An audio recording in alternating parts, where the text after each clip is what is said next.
Carmen's Cajun Kitchen. God has put it on my heart today to tell you that I am a Christian. I'm not going to preach to you, but I want to read you a passage out of Mark 8. If anyone is ashamed of me and my words in this adulterous and sinful generation, the Son of Man will be ashamed of him when he comes with his Father, his glory, and with all the angels. And I just wanted to share that with you today because I'm not ashamed of Jesus, and I just wanted to tell you that. I love him with all my heart. And I want to read you one more little thing. In Philippians, it says that we should take the attitude of Jesus Christ. Well, we don't always have the attitude of Jesus. We got some kinks in the road, but it's an effort each day when you wake up. And I want to read you something else. Do not, out of selfishness or ambition or vain conceit, but only in humility, consider others better than yourself. And I love each one of you, and you are better than I am, because I'm trying to be humble and live a humble life. Today we're cooking chicken and sausage gumbo. Are you ready? I am. One more thing before we get started. I want to say thank you to Tammy Elkins. She is the girl who's working behind this camera, and I just want to say thank you to Tammy. Last night I boiled my chicken till it was tender, falling off the bone tender. And then I let it cool, and then I deboned it. I took off all the fat, I took out all the bones, all the gristle. What we're looking at here is a gallon of water. I'm going to turn this on high.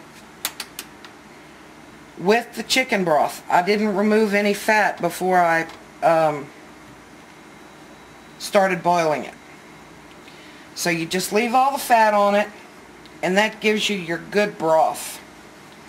Okay, to our deboned chicken, we are going to put in 1 pound of sliced sausage. Now, a few weeks ago I told you that you could use any sausage that you want, as long as it's a smoked, already cooked sausage. We're going to put in 4 stalks of celery chopped up, 1 large white onion chopped up, 1 large bell pepper chopped up, 7, that's my favorite number, 7 green onions chopped up, 1 small bunch of parsley, chopped of course, and a whole pot of garlic. And the garlic averaged about 10 pieces, I'd say. Okay, we're going to stir all this up. Okay, now we're going to cover this and bring it to a good rolling boil. And while we're cooking it, we're going to do the rice and the roux.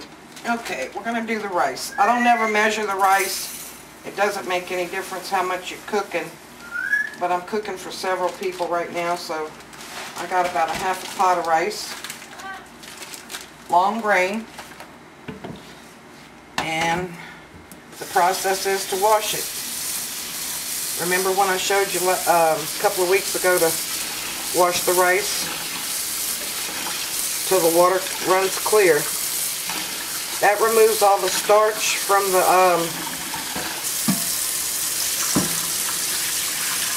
so that it doesn't get sticky.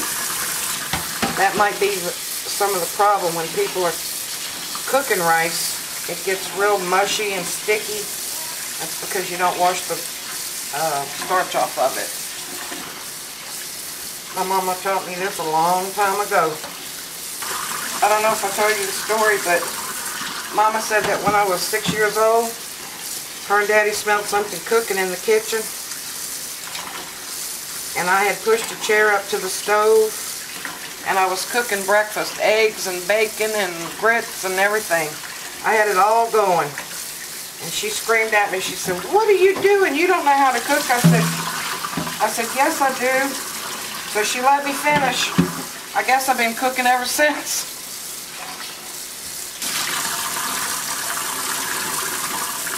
Okay. Now,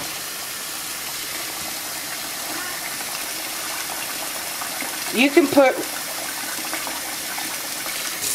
1 inch of water above the rice. Mom always said one knuckle. So that's what I kind of go by.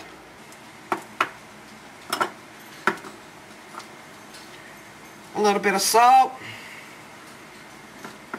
I don't put pepper in my rice, but I do put a stick of butter. You know, people complain about butter, but butter is better for you than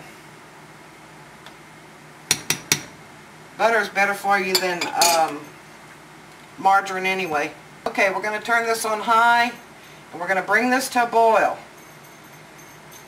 Then we're going to turn it down a little bit as soon as it comes to a boil, and we're going to simmer it just till the water meets the rice. And then we're going to cover it, turn it down on low, and you can forget the rice for 20, 30 minutes, an hour. It doesn't make any difference. It'll be perfect. And get a pan. There's nothing like a roux in a black skillet. Let me check this stuff right here because it sure is smelling good.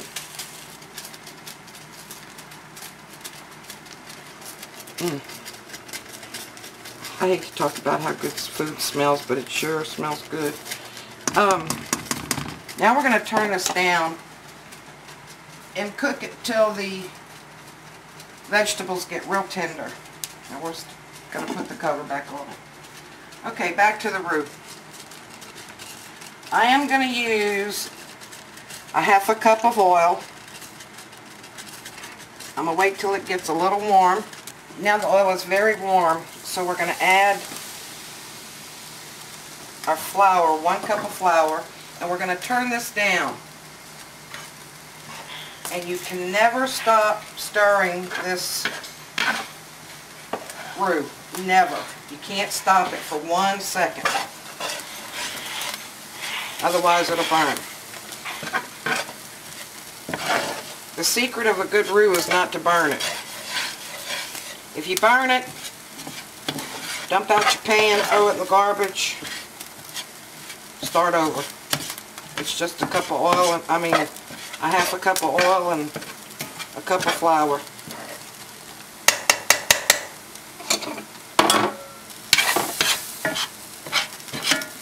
Roux is a simple thing to make. Very, very simple. If you want a light gravy, just make your flour. This, I would turn it off right now. And that, as long as your flour is cooked, and we'll make some white gravies coming up sometime.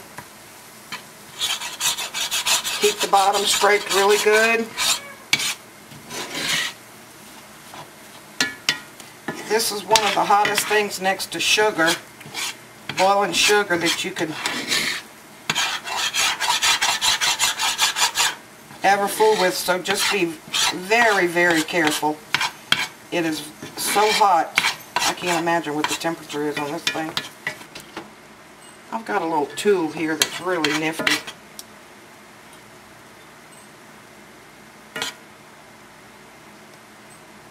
Tells me that my temperature, my cooking temperature is about 350 degrees. That's a perfect tool when you're frying to regulate your oil. A friend of ours bought that for us a long time ago. If you have to leave your roux for any amount of time, take it off the stove. You can take it off the stove, it'll keep cooking, but it won't burn. Isn't this turning out a pretty color?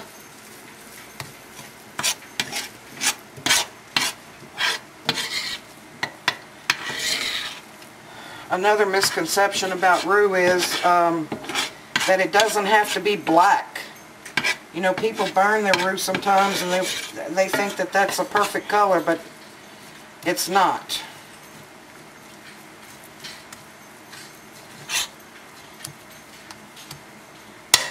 The only time you can stir rice is when it's coming to a boil. But after that, you don't stir it at all. Only when it's coming to a boil.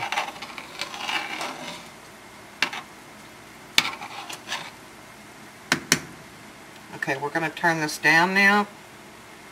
And we're going to, a little bit.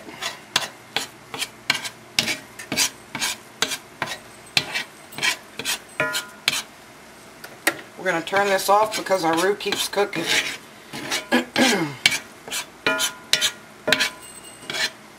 That pan is so hot that it keeps browning it.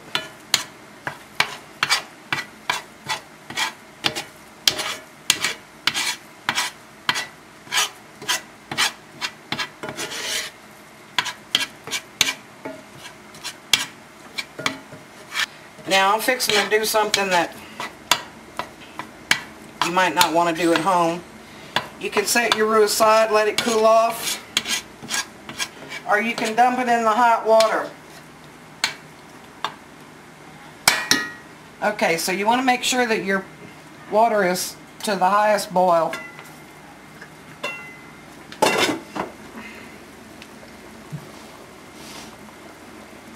And what I like to do is just a spoonful at a time.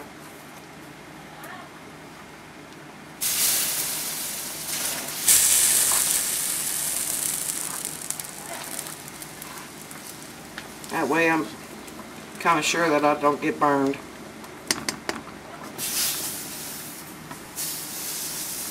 See how dark brown this is? Beautiful. It's just the way you want it to look.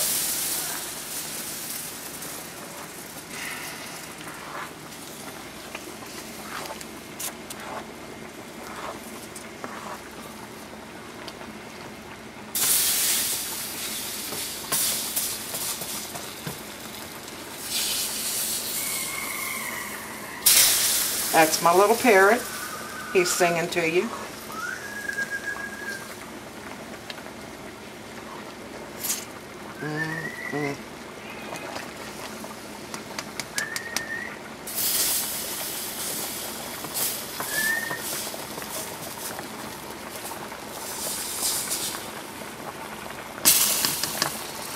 I get every bit of it.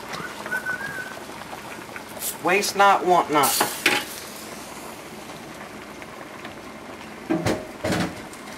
Now, be very careful when you put this skillet in the water. It's going to steam up. But just fill it full of cold water and let it set. I'll show you how to wash it out in a minute.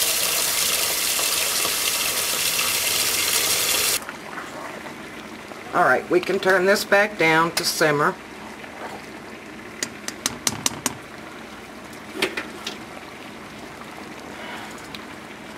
We're going to put a little pepper, a little salt,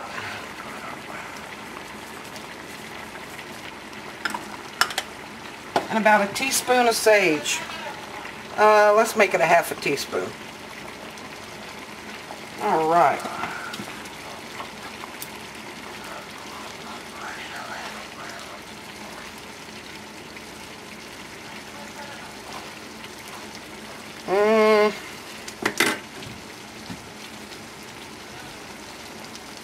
And a cheater's friend is kitchen bouquet. Add about a tablespoon of that.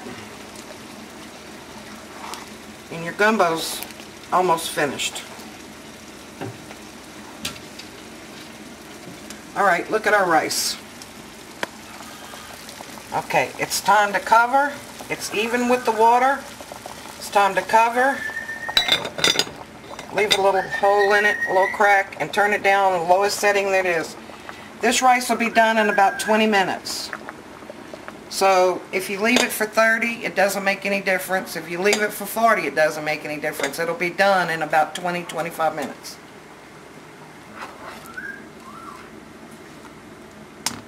Okay, we're going to cover it, let this simmer.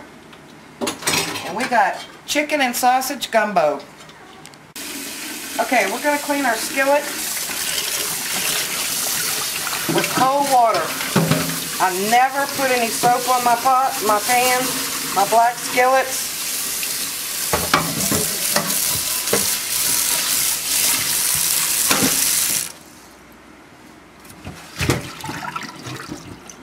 You're going to dry it off with a dark towel because it's going to leave black streaks all over your white ones.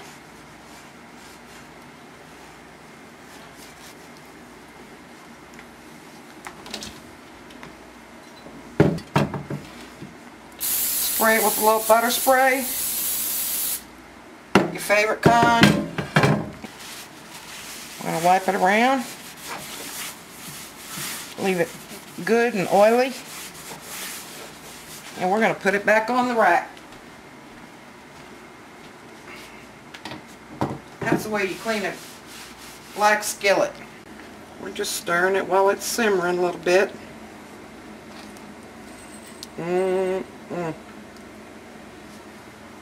Just keep it on a slow simmer. By the time all the vegetables get cooked, everything else is done. Just turned off the chicken and sausage gumbo. Is that delicious? Look at this beautiful pot of rice. It's all cooked, fluffy.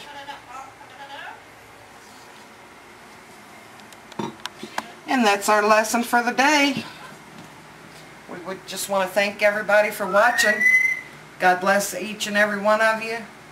Christy and Amy, I love you with all my heart.